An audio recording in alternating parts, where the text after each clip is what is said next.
Ya pemirsa, penyekapan puluhan WNI di Myanmar membuat kasus tindak pidana perdagangan orang atau TPPU ini kembali muncul ke permukaan dan tentunya juga menjadi concern masyarakat skala internasional atau global. Dan sejumlah aktivis juga menilai Indonesia darurat kasus perdagangan orang. Banyaknya oknum orang dalam dan juga lemahnya penegakan hukum ini jadi faktor utama mengapa TPPO sampai dengan saat ini belum bisa diberantas. Tapi pertanyaannya, seberapa besar komitmen pemerintah dalam memerangi TPPO ini dan mampukah ajang KTT ASEAN menjembatani negara-negara ASEAN lainnya dalam memberantas TPPO? Kita akan bahas lebih dalam bersama dengan Ari Afriansyah, pakar hukum internasional Universitas Indonesia. Selamat sore, Mas Afri.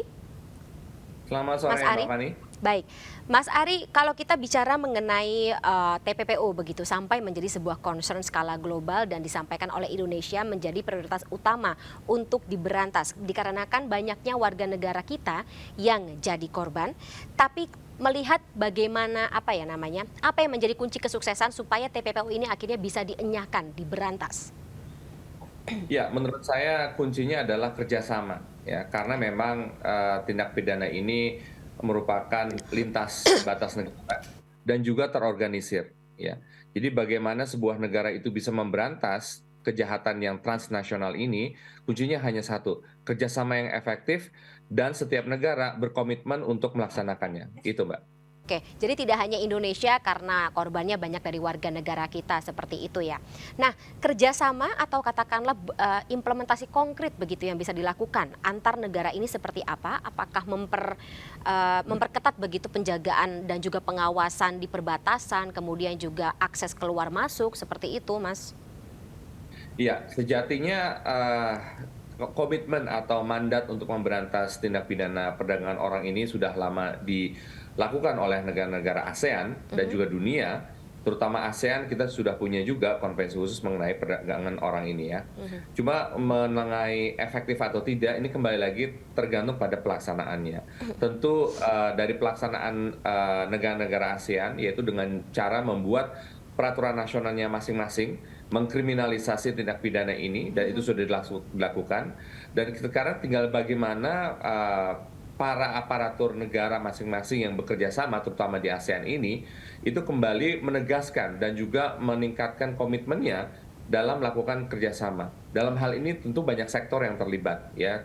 Kalau misalnya di dalam negeri saja, kita harus berkoordinasi dengan beberapa sektor, misalnya Kementerian Luar Negeri, keimigrasian, kepolisian, dan juga mungkin Kementerian Perhubungan.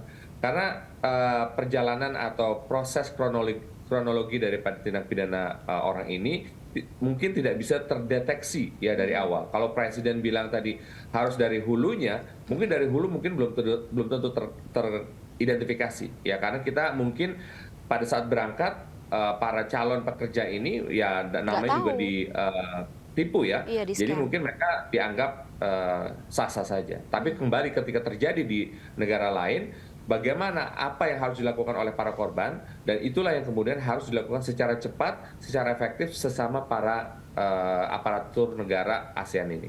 Oke.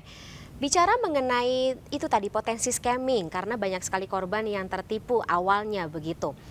Eh, apakah literasi kita yang kurang terkait dengan bahayanya TPPO ini atau akses ke digital gitu atau katakanlah ke media sosial karena tentunya akses tersebut ya katakanlah kita kita tidak bisa bicara mengenai pengawasan yang cukup terintegrate atau katakanlah sangat mengikat begitu saat ini Mas Ari ketika banyak sekali potensi scam tersebut muncul dari media sosial atau digital. Ya, betul sekali ya. Saya rasa ini bukan hanya literasi terkait dengan digital aparatus ya, tapi Mhm. juga terkait dengan literasi bagaimana warga negara Indonesia itu mengetahui seperti apa ya lowongan pekerjaan yang baik dan benar Oke. begitu. Karena seringkali orang tergiur dengan iming-iming yang sangat Gaji. baik, sangat enak begitu ya, dan kemudian terlena dengan informasi tersebut. Nah, Hmm. inilah gunanya para katakanlah pemberi informasi ya, itu saling bekerja sama untuk menyebarkan informasi yang benar. Mhm. Terutama dalam hal ini dengan kejadian seperti ini, saya Mhm. harap juga masyarakat atau warga negara Indonesia secara umum gitu ya, itu Mhm. mendapatkan pelajaran ya sehingga tidak langsung serta-merta apa namanya mempercayai iming-iming pekerjaan yang baik, pendapatan yang sangat bagus begitu ya, sehingga kita bisa berpikir kalau misalnya ada suatu advertisement yang too good to be true, nah ini Iya. mungkin bisa menjadi alasan mereka harus melakukan recheck lagi Mhm. gitu. Jadi karena sesuatu yang terlalu indah itu kita justru harus curiga begitu ya Mas Ari.